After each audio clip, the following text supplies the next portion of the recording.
penting juga ya kuliah di marketing untuk nggak gitu juga. Anda jangan mengarahkan ke arah sana. Bukan, penting tetap mempelajari sesuatu yang akan kita geluti penting, tapi artinya dengan teater saya memiliki modal yang lebih baik untuk belajar persoalan-persoalan branding dan marketing. Kalau begitu ini semacam klaim juga bahwa belajar teater itu bisa masuk ke segala macam ke semua lini kehidupan, karena teater kan bicara tentang secara teknis ya, bicara tentang bagaimana mengobservasi sesuatu, apalagi sebagai pelaku, bicara tentang bagaimana mendalami sesuatu dengan lebih serius. Bukan berarti ilmu yang lain tidak lebih serius, tapi artinya ketika kita serius berteater, kita juga akan serius menyikapi apa yang kita temukan di dalam naskah, di dalam peran, dan itu proses-proses itulah yang tinggal diadaptasi ke pekerjaan apapun atau ke profesi apapun. Ya bukankah sebetulnya pendekatan atau observasi tadi ya, melakukan pendekatan peran itu kebutuhannya hanya untuk di panggung saja? Oh betul. Karena kan yang dikejar bukan isi dari kebutuhan itu, tapi bagaimana cara kita menyikapinya atau cara berpikirnya, cara memandang sebuah objek.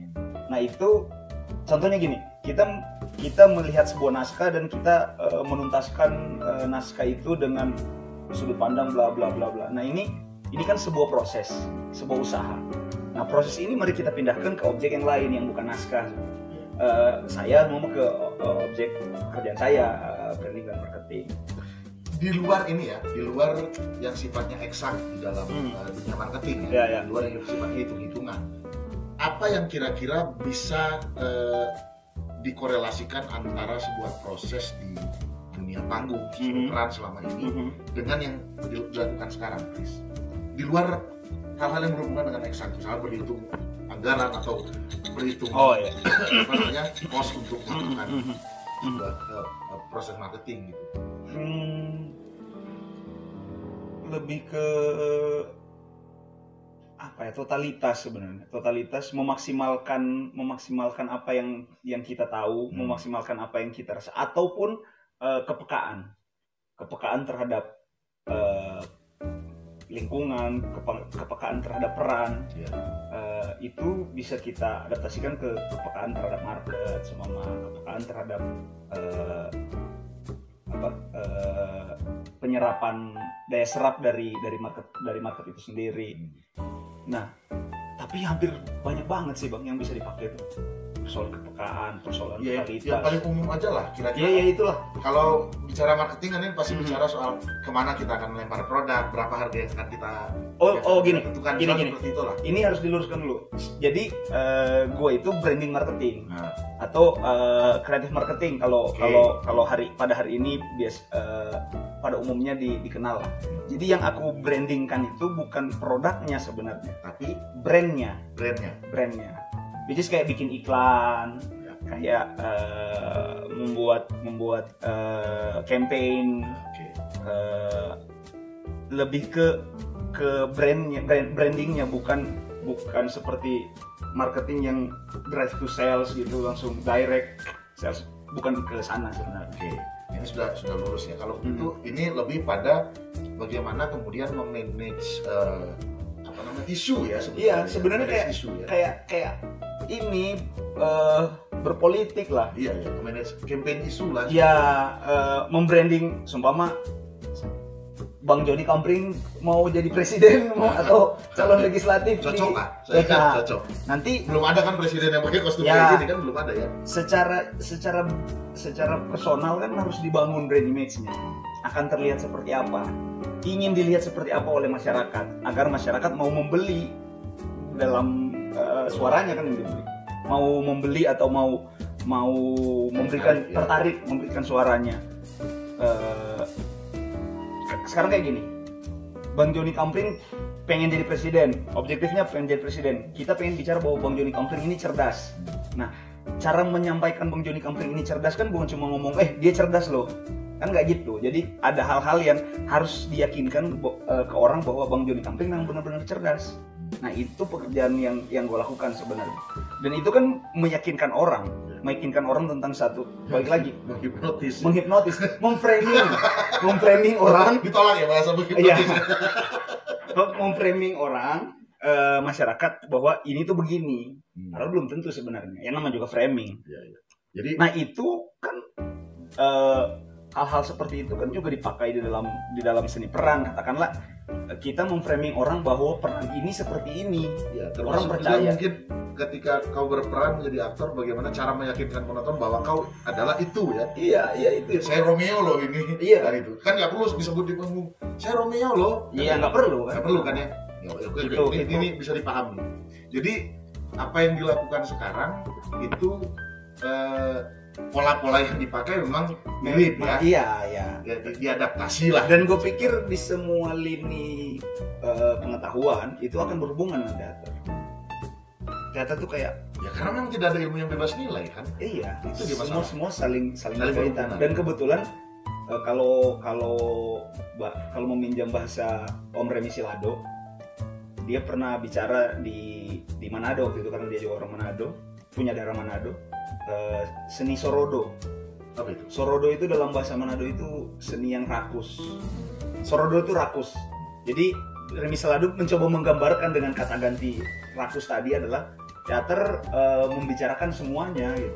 Di situ ada seni rupa, di situ ada seni peran, di situ ada musik, di situ ada tarian, semua kesenian ada di situ. Bayangkan, kesenian adalah akar kehidupan kalau kata orang-orang kan, dan semuanya ada di teater. Artinya kan teater membicarakan semua unsur kehidupan.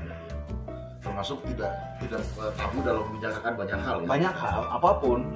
Nah ini pertanyaan yang penting untuk kau jawab. Sebagai seorang yang selama ini berkecimpung di dunia kesenian atau di teater ya, apalagi sutradara dan aktor, kapan rencanamu mau turun lagi secara ini ya, karena karya kau bicara karya iya. Sekarang di wilayah industri bicaranya nge-branding produk dan segala macam. Nah, kita bicara yang lain gitu. Ya, kita bicaranya ideal ini di wilayah industri teater. Kapan mau bikin karya untuk panggung? Enggak, sebenarnya rencananya 2020 tahun berjalan ini, dan bahkan kemarin kan ada setidaknya ada 2 pertunjukan yang direncanakan, yang diplanningkan, tapi kemudian ya karena pandemi dinyatakan oleh WHO gitu. Lagi-lagi ini ya, lagi-lagi alasannya pandemi lah, klasik ini. Ya, tapi memang semua orang masih punya karena gini, pertunjukan yang direncanakan adalah pertunjukan ya pada konvensional, artinya ada penonton dan kami ada peristiwa langsung di situ. Ketika perencanaan ini tidak memungkinkan, ya berarti kan harus dimundurkan atau dipending lah. Karena menurutku gini Bang, gagal merencanakan adalah merencanakan kegagalan. Ini udah mulai kata-kata motivasi, jangan-jangan ada hubungan dengan KMD kan? Enggak, karena penting banget ketika gue merencanakan sesuatu itu harus matang, dan ketika dia tidak bisa dieksekusi, lebih baik jangan dieksekusi. Karena ya itu tadi, yang paling penting dari semuanya menurutku, apalagi di teater dan dimanapun, adalah perencanaan, planning. Jadi ketika kita gagal merencanakan, sesungguhnya kita sedang merencanakan kegagalan. Dan ini bahasa paling bias yang aku dapatkan. Karena pertanyaanku tadi adalah kapan kira-kira mau? Harusnya tahun ini. Tapi karena tidak sesuai dengan rencana, berarti saya pending daripada sampai batas waktu yang tidak ditentukan. Sampai batas waktu 3 huruf itu mencabut pandeminya. Gitu. Di kelompok apa sekarang mau terlibat? Saya di Teater Casanova. Oke, Teater Casanova itu kelompok yang anak-anak muda di Bandung. Ya udah ada beberapa yang tua juga. 14 tahun perjalanan. Ada yang tua juga. Lebih ya? 16 tahun perjalanan. 16 tahun perjalanan Teater Casanova, dan sekarang masih eksis. Jadi note ya nanti Teater Casanova. 17 ya, 17 tahun. Ini terakhir Chris. Kira-kira untuk perdebatan yang tadi nih antara orang-orang yang masih Ada yang menganggap sepertimu ya, nggak peduli orang teater juga banyak kok yang nggak gembel gitu. Tapi masih banyak juga orang yang berpikiran bahwa teater itu masih sekedar gila-gilaan, gembel nggak ada kerjaan dianggapnya itu ini kan. Ini bagus nih, ini ruang untuk buat gua klarifikasi sebenarnya. Ya ini maksudnya bukan klarifikasi pernyataan yang tadi. Apa yang penting untuk dinyatakan di pernyataan terakhir. Jadi persoalan gembel, persoalan nggak gembel, persoalan apapun itu nggak penting menurut gua. Karena yang paling penting adalah orang teater harusnya adalah orang-orang yang paling fleksibel di dunia ini. Dia paling elastis. Kalau kata Suyana Nirun tuh seperti tanah liat yang bisa dibentuk tanah lempung dan bisa dibentuk oleh sutradara ataupun oleh dirinya sendiri. Nah, artinya dia sangat fleksibel. Dia bisa jadi apapun. Dia bisa jadi gembel, dia bisa jadi presiden, dia bisa menjadi anak dugem, dia bisa jadi pengusaha, dia bisa jadi apapun karena dia sangat lentur. Jadi bahkan seperti kalau di Game of Thrones itu faceless ya. Jadi dia tidak memiliki identitas.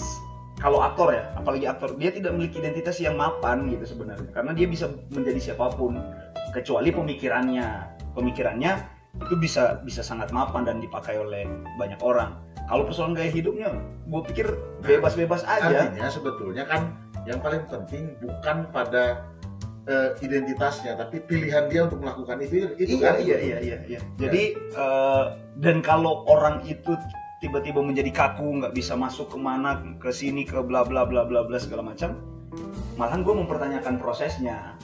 Apakah iya sih stereotip seniman tuh harus kayak gitu? Harus karena robek-robek, semua harus misterius, harus hitam-hitam kayak gua sama lu kan hitam-hitam juga Jon. Ini ada alasannya, nanti akan dijelaskan kenapa Joni Kampreng pakaiannya begini. Di tengah badut yang warna-warni, saya pilihannya hitam. Itu mungkin kenapa suka warna hitam, bukan karena gue seniman, karena memang gue suka warna hitam aja. Karena dulu kebiasaan mungkin pas jatah kaos tunjukkan. Ya mungkin. Tapi kalau gue pakai baju pink kan bukan berarti gue bukan orang teater. Terima kasih sekali atas. Ini kenapa harus gini? Biar nggak diam sama 3 huruf tadi. Oh iya, kan Anda pakai sarung tangan. Oh iya, gini aja lah. Siap. Terima kasih ya atas masukan atau informasi yang berharga ini. Sebenarnya apa ya? Gue juga ragu ketika diundang sama Bang Joni Kampreng untuk bicara gue sebagai orang teater dan ya maksudnya apapun obrolan ini, beberapa yang bisa diambil ya silakan diambil, beberapa yang tidak disepakati ya. Ya ini masuk pandangan personal lah sebetulnya. Artinya bisa saja orang bersepakat atau bisa saja tidak sepakat. Benar. Tujuan kita adalah juga untuk memberikan pandangan yang berasal dari kita ya, atau pandangan yang mungkin bisa merubah cara pandang orang lain juga mungkin sedikitnya. Nggak masalah karena ini orang melihat kita dari perspektif mereka dan kita juga berhak untuk melakukan klarifikasi. Iya, bebas-bebas aja ya sebenarnya. Jadi kawan-kawan Kamprengers, begitu saya obrolan tadi dengan Chris yang poin utamanya adalah nggak penting mau jadi apa, itu pilihan semuanya, dan kita akan bertemu lagi nanti dengan orang-orang lain yang masih lebih banyak lagi. Saya akan coba gali. Obrolannya nggak penting. Bisa jadi nggak penting dianggapnya, tapi nggak apa-apa. Kita tonton aja di channel saya, biar jadi penting. Saya Joni Kampreng bersama teman saya Andrea Hanusa, Christian Pablo Menta. Kami pamit. Dadah dulu dong.